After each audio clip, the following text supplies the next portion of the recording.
नमस्कार दोस्तों। आज के इस वीडियो में हम जानेंगे कि उत्तर प्रदेश राजस्व संहिता की धारा 98 क्या कहती है। तो 98 अनुसूचित जाति के भूमिधरों द्वारा अंतरण पर प्रतिबंध की बात करती है।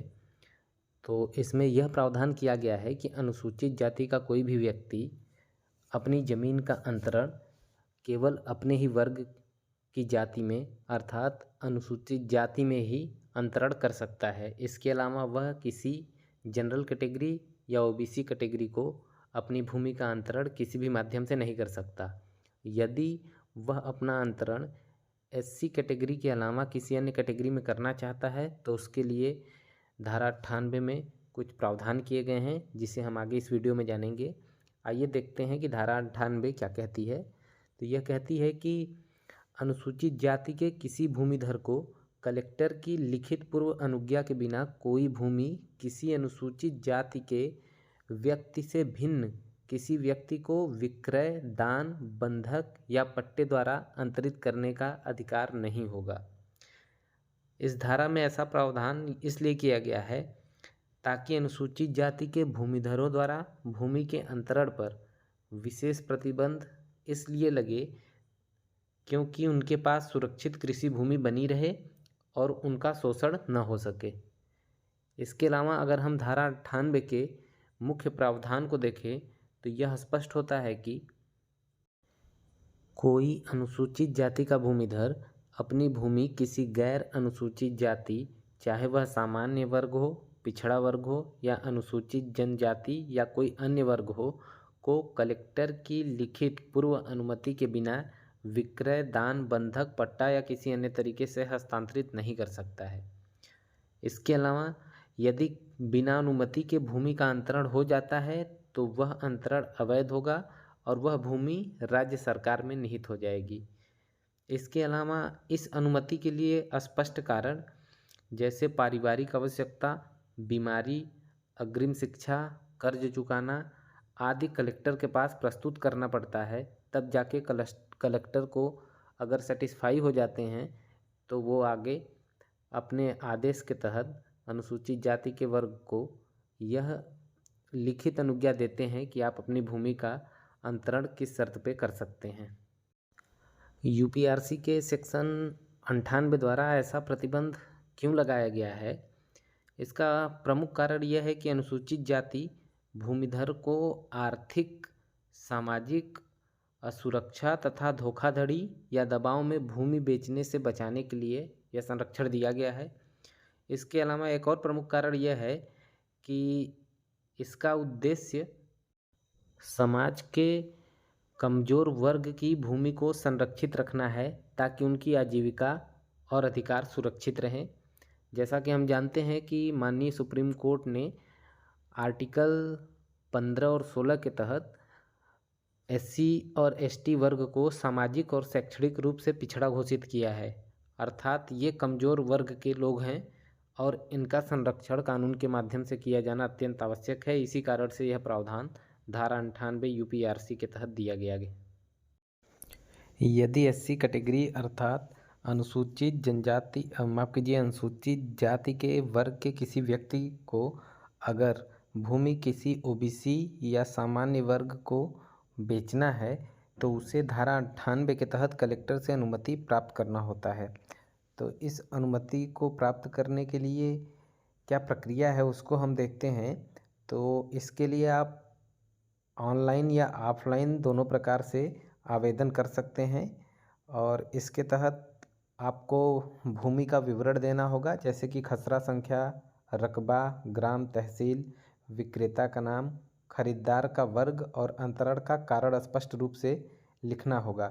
इसके अलावा आपको आवश्यक दस्तावेज में भूमि संबंधी अभिलेख जो रहते हैं जैसे खतौनी, नक्शा, खसरा आदि आपको इस ऑनलाइन फॉर्म में या ऑफलाइन फॉर्म के साथ संलग्न करना होगा।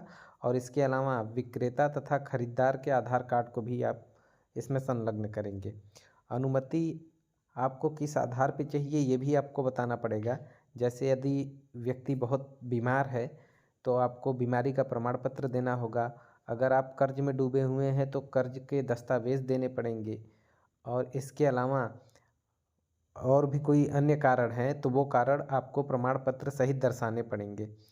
तो इसके तहत जब कलेक्टर को अनुमति के लिए जब कोई आवेदन प्रेषित किया जाता है तो वो कलेक्टर अनुमति देने से पहले तमाम कारणों में से कोई एक शर्त पूरी होनी आवश्यक है, जिसके आधार पर वह अपनी अनुमति उस एससी वर्ग के व्यक्ति को जो अपने भूमि का विक्रय करना चाहता है जनरल कैटेगरी में या ओबीसी कैटेगरी में, तो उसे रूल 99 के तहत कलेक्टर को कुछ चीज़ों का समाधान होना आवश्यक है। जैसे कि एससी कैटेगरी का जो भूमिधर है उसका कोई जीवित उत्तराधिकारी न हो, और इसके अलावा यदि किसी अन्य जिले या राज्य में स्थायी रूप से बस गया हो वह व्यक्ति, तो इस आधार पर वह कलेक्टर से अनुमति प्राप्त कर सकता है।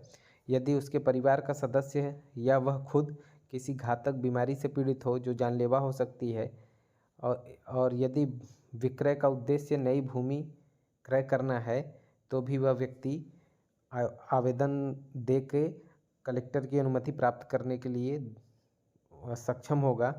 और एक और कारण यह हो सकता है कि अगर भूमिधर के पास शेष भूमि 1.26 हेक्टेयर से कम न हो, और अर्थात एससी समुदाय का जो व्यक्ति अपने भूमि को बेचना चाह रहा हो, तो उस भूमि के विक्रय के बाद उस भूमिधर के पास शेष भूमि 1.26 हेक्टेयर से कम नहीं होना चाहिए।